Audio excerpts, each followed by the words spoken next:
Un nombre de changements dans le gouvernement, avec un nouveau ministre de l'Agriculture, un nouveau ministre de la Solidarité sociale et une fusion du tourisme et des antiquités sous l'autorité du ministre des Antiquités, Khaled Hanani.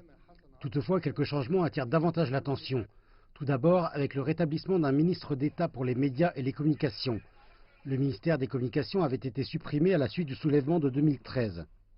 Le dossier des communications et des médias est très important en cette période pour mettre en lumière les méga-projets nationaux mis en place au cours des dernières années ainsi que la croissance économique.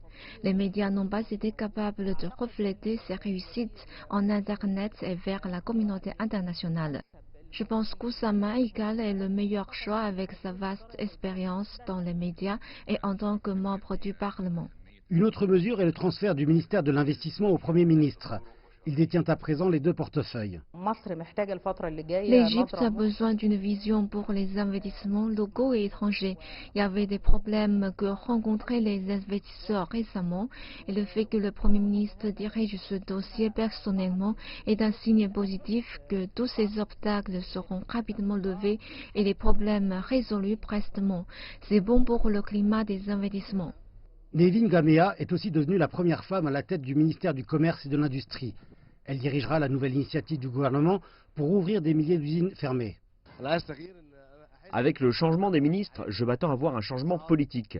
J'espère qu'ils pourront se concentrer sur la promotion des entreprises pour créer des opportunités d'emploi. Nous avons aussi besoin d'attention supplémentaire et d'amélioration dans les secteurs de l'éducation et de la santé. 11 vice-ministres seront aussi nommés. L'objectif est de lentement amener la jeune génération à des rôles dirigeants. Le nouveau gouvernement a été investi dimanche. Les ministres devraient exposer leurs visions et leurs mesures pour le futur lors d'auditions parlementaires dans les prochaines semaines.